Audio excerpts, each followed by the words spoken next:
ya namanya anak ya, kita nggak tahu loh nanti kalau kedepannya dia berhadapan sama hal yang lebih sulit, masa dia masih mau tetap lapor. Dia kan harus membela diri dia juga gitu.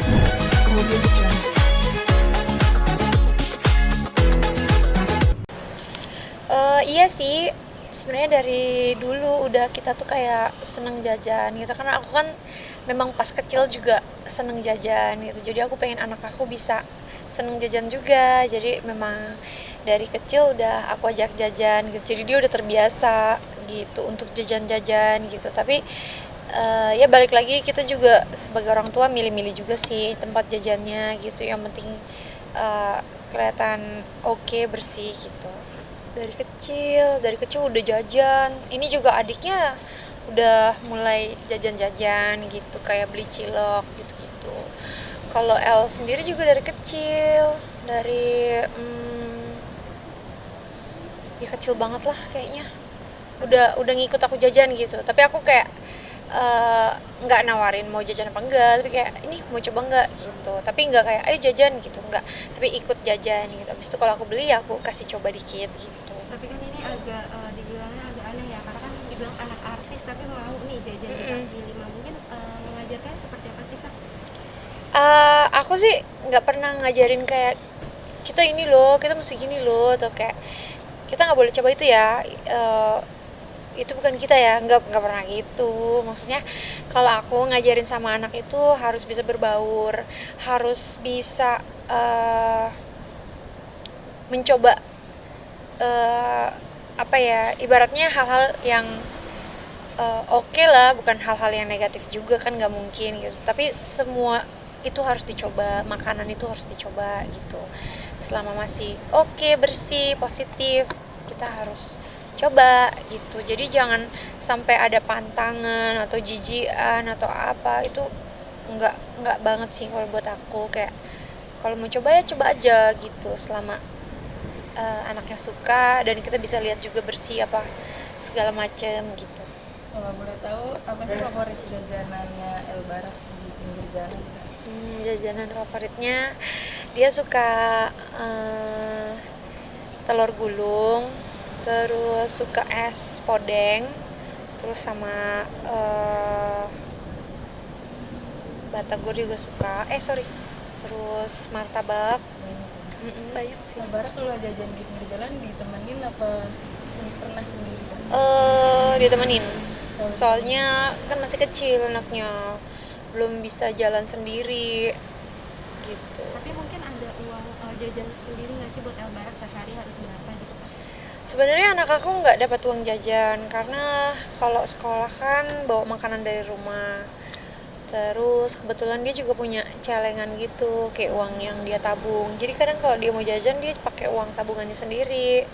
Tapi kalau jajanan di sekolah gitu kan kayak udah lumayan pricey kan, kayak donat aja kan harganya kayak 12.000 gitu-gitu kan, jadi kayak udah mahal. Jadi dia kalau mau beli, dan dia kan kalau mau beli kayak beli 3, buat aku satu, buat dia satu, buat adiknya satu gitu. Jadi dia kayak pakai uang tabungan dia gitu. Tapi kalau yang jajan kayak yang kaki lima gitu kan aku temenin kan, itu biasanya aku yang bayarin gitu.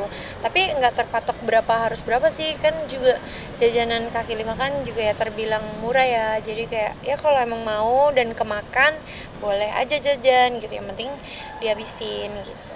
Kan mungkin boleh sedikit update nih soal El Barak nih, kan waktu itu sempat kejadian cerita ada insiden di sekolahnya gitu, hampir dipukul.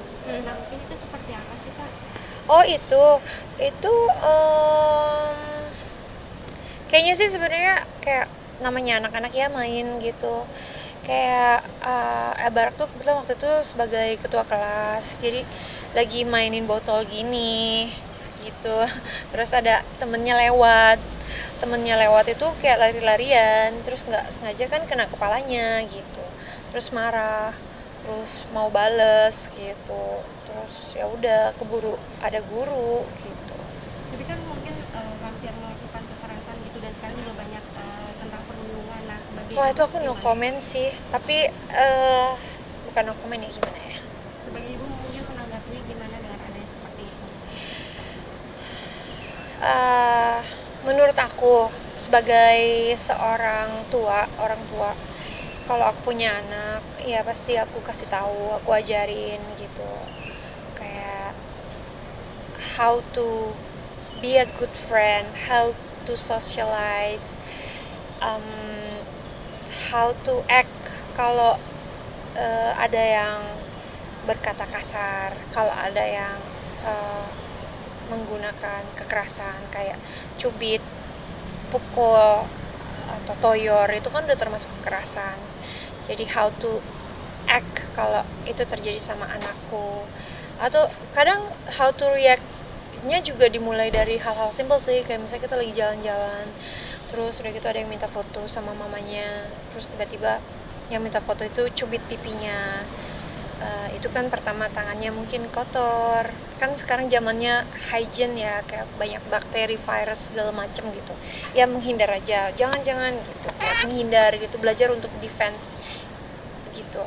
Terus kayak kadang kan kayak ada orang mungkin gemes, terus pengen peluk, pengen langsung cubit, pengen langsung cium, itu harus menghindar gitu. Jadi kayak gitu-gitulah, ajarin hal-hal kecil sejak dini gitu, how to protect himself, how to defense, tapi juga how to respect each other, how to saling menyayangi dan menghormati teman-teman, kayak gitu-gitu, itu juga harus diajarin gitu. Apalagi suamiku Vincent kayak apa ya, kayak aware banget sih sama soal bullying gitu. Soalnya dulu aku juga dibully waktu aku kecil, waktu aku sekolah. Vincent juga kebetulan waktu sekolah juga dia dibully, jadi dia bener-bener tekenin gitu untuk nggak jadi pembuli dan untuk bisa bertahan kalau ada orang yang mau ngebully gitu. Mungkin cara dari El sendiri pada saat dia ingin dipukul dan ada yang berkata kasar, mungkin gimana sih kakak? Menghindar, set gitu.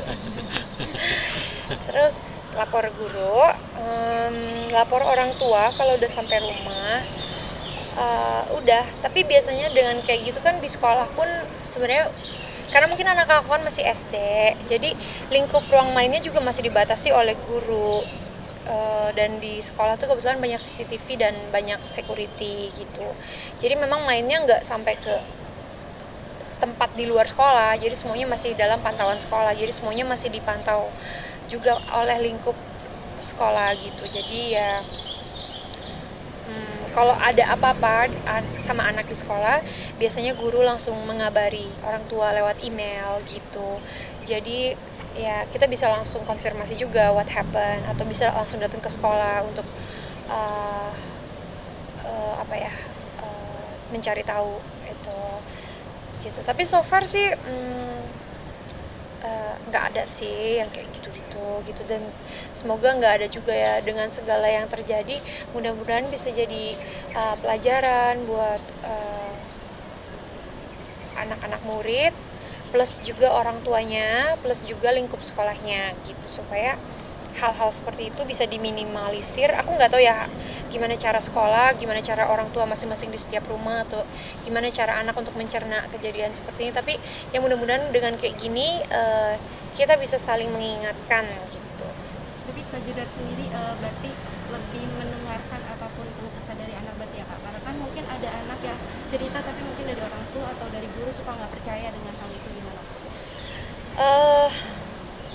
Kalau orang-orang lain aku nggak tahu, tapi kalau aku sendiri, buat aku kejujuran itu nomor satu. Jadi aku pun sama apa yang aku rasa, sama apa yang aku alami, itu aku cerita sama anakku. Dengan kayak gitu mungkin itu bisa jadi contoh, karena anakku juga masih kecil ya, masih belajar, masih mencontoh orang tuanya. Jadi dengan kayak gitu mudah-mudahan anakku juga jujur bercerita gitu. Dan ya namanya orang tua ya, kita harus pintar-pintar untuk mancing anak ya, untuk selalu tahu dan involve pada kegiatan anak. Apalagi mungkin masa-masa perkembangan kayak El Barak ini kan masih yang golden age bisa dibilang ya, masih menyerap banget gitu. Jadi ya kita harus benar-benar ngasih contoh, sering-sering ngobrol, sharing, spending time gitu. Tapi mungkin setelah kejadian itu Albarat mungkin jadi lebih menjaga atau memprotek dirinya nggak sih dengan hal-hal yang mungkin yang bisa melakukan Pastinya jadi pembelajaran, karena kan aku sering nanya juga, gimana teman-teman kamu di sekolah, kamu mainnya sama siapa aja, terus kamu mainnya sama teman-teman sekolah tuh kayak gimana, kalian suka bahas apa sih, apa yang seru, mama ajak dong, mama juga pengen tahu main apa ini mainnya gimana. Jadi kayak kita antusias kepada anak kan, jadi anak juga mau bercerita. Nah dari situ kan anak mulai ngasih tahu tuh, oh aku main sama ini, kita biasanya gini. Terus kita juga ngebahas tuh, oh ya waktu itu teman kamu yang ini gimana, oh dia baik sekarang, kita udah jadi temen, kayak gitu. Jadi pada saat terjadi kekerasan itu dia cerita kan sama Kak Jana? Awalnya kita udah tahu duluan kan dari email, karena kita langsung di email oleh pihak sekolah. Pas pulang langsung aku tanya jadi aku nggak pakai buang waktu, aku tanya dong, terus ya dia cerita gitu what happened gitu. Apa sih mungkin pesan yang selalu disampaikan ke El Barak dari Kak Jida dan juga Kak Vincent untuk adanya bully gitu? Dari El Barak, Dari Kak Jida ke anak dari aku dan Vincent ya. Yang pasti kita itu sama-sama murid, sama-sama lagi belajar, sama-sama ke sekolah, ingin belajar bermain, sama-sama bareng-bareng gitu. Jadi kita juga harus bareng-bareng as a team, as a group. Jadi kita harus sharing, kita harus caring, kita harus main sama-sama, semuanya sama gitu. Jadi kalau ada yang kasar sama kamu, lapor guru. Tapi kalau ada yang pukul, kamu pukul lagi bales. Baru kamu lapor guru gitu. Kenapa? Aku sih kasih tau gitu, karena kalau kita udah dipukul baru lapor guru, ya kan kita udah banyak duluan. Kan anakku laki soalnya, jadi dia harus belajar juga defense. Ya, abis kan dia dipukul, kecuali kalau dia pukul duluan, itu pasti kita berdua, aku dan Vincent pasti marah. Tapi kalau dia dipukul, dia balas dulu, harus belajar untuk balas gitu, karena ya anak laki bos gitu, biar strong lah. Masa kita ajarin lapor guru, lapor mulu, balas dulu, karena namanya dipukul itu kekerasan, nggak boleh dipukul gitu. Kalau dalam masih bahasa aja ya udah lapor guru gitu, tapi kalau dipukul duluan kamu harus balas pukul gitu. Memang menerapkan kayak gitu Kak, dan mungkin Al Barak juga berani nggak sih? Asal dia dipukul duluan ya. Kalau dia yang mukul duluan, kita yang marah. Tapi kalau dia dipukul duluan, dia harus pukul lagi, balas dulu. Baru habis itu ya balasnya ya dalam setimpal lah, ditonjok ya tonjok balik gitu. Anak laki gitu, apa berani ya, harus berani dong. Kita juga ngajarin anak supaya bisa membela diri dia sendiri gitu, karena ya namanya anak ya, kita nggak tahu loh nanti kalau kedepannya dia berhadapan sama hal yang lebih sulit, masa dia masih mau tetap lapor. Dia kan harus membela diri dia juga gitu, nggak bisa dong dia ditindas gitu.